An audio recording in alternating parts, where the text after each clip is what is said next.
The salute is a unique demonstration exhibited by the Brothers of Lambda Theta Phi. It is similar to the art form of stepping, but unique for our organization. It's our way of expression, and this has experienced an evolution in itself. Saluting at its initial stage of the process only consisted of greetings said but in unison without motions. In the late 1980s, brothers incorporated motions to accompany the salutes in order to pay tribute to the big brothers and also market the organization. Today, it has become a display of pride and an avenue for brothers to show their commitment and strength. Hello everyone, my name is Carlos Gonzalez, my pronouns are he and his, and I'm a brother of Lambda Theta Phi. Lambda Theta Phi was founded at Kean College in Union, New Jersey on December 1st, 1975. The purpose is to bring unity, leadership, academic excellence, and commitment to community and culture. Lambda Theta Phi Latin Fraternity Incorporated is the first and largest Latin fraternity in the nation.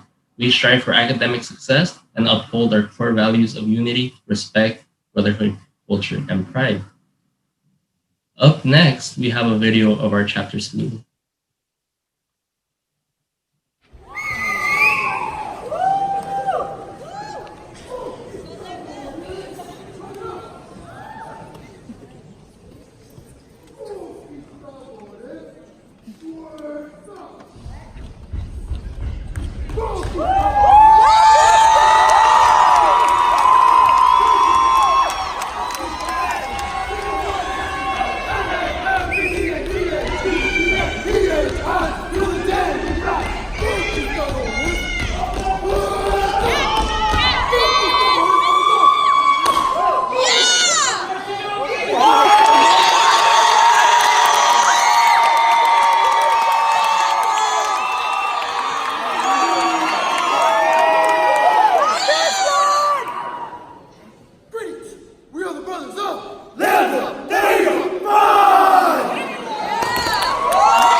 The first and largest Latin fraternity in the nation.